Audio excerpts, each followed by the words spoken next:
कुंभ मेले में अघोरी साधु और उनकी साधना। कुंभ मेला, जो दुनिया का सबसे बड़ा धार्मिक और आध्यात्मिक आयोजन है, अपनी विशालता और श्रद्धा के लिए प्रसिद्ध है। लेकिन इस मेले का एक और पहलू है जो आम लोगों के लिए रहस्यमयी और चौंकाने वाला होता है। अघोरी साधु। अघोरी साधु कुंभ मेले में एक अलग ही आभा के साथ नजर आते हैं। इनका जीवन, साधना और दर्शन आम से कहीं हटकर होते हैं। अघोरी साधु कौन होते हैं? अघोरी साधु तंत्र और मंत्र साधना में निपुण होते हैं। इनकी परंपरा शैववाद से जुड़ी हुई है और ये भगवान शिव के अंश माने जाते हैं। अघोरी साधु का जीवन निर्वस्त्र, दिगंबर और कठोर साधना में लिप्त होता है। वे सामान्य जीवन से बहुत अलग होते हैं और किसी भी प्रकार की सामाजिक पारंपरिक बंधनों से मुक्त रहते हैं। इनकी साधना का उद्देश्य आत्मज्ञान प्राप्त करना और मन, शरीर तथा आत्मा को शुद्ध करना है। अघोरी साधु की साधना की विशेषताएं। अघोरी साधु अपनी साधना में जो विधियां अपनाते हैं वह सामान्य साधकों से बहुत भिन्न होती हैं। वे ऐसे कार्यों को भी अपनी साधना का हिस्सा मानते हैं जिन्हें समाज में अपवित्र और अशुद्ध माना जाता है।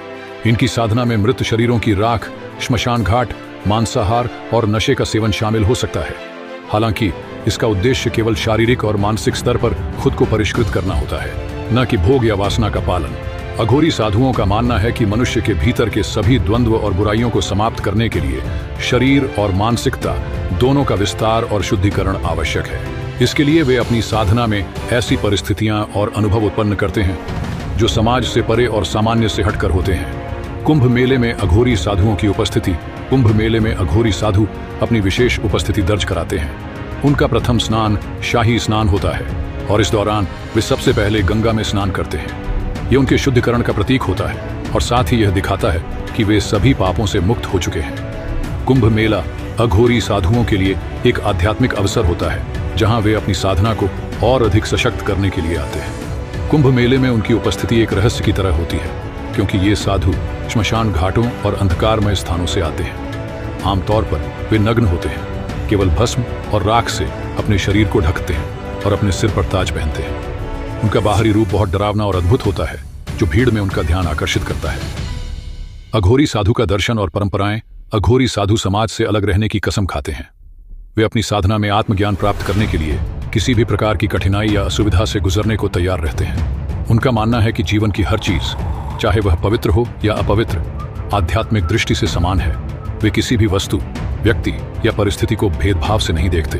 अघोरी साधु का यह दर्शन बहुत गहरे अर्थ और संदेश से भरा होता है।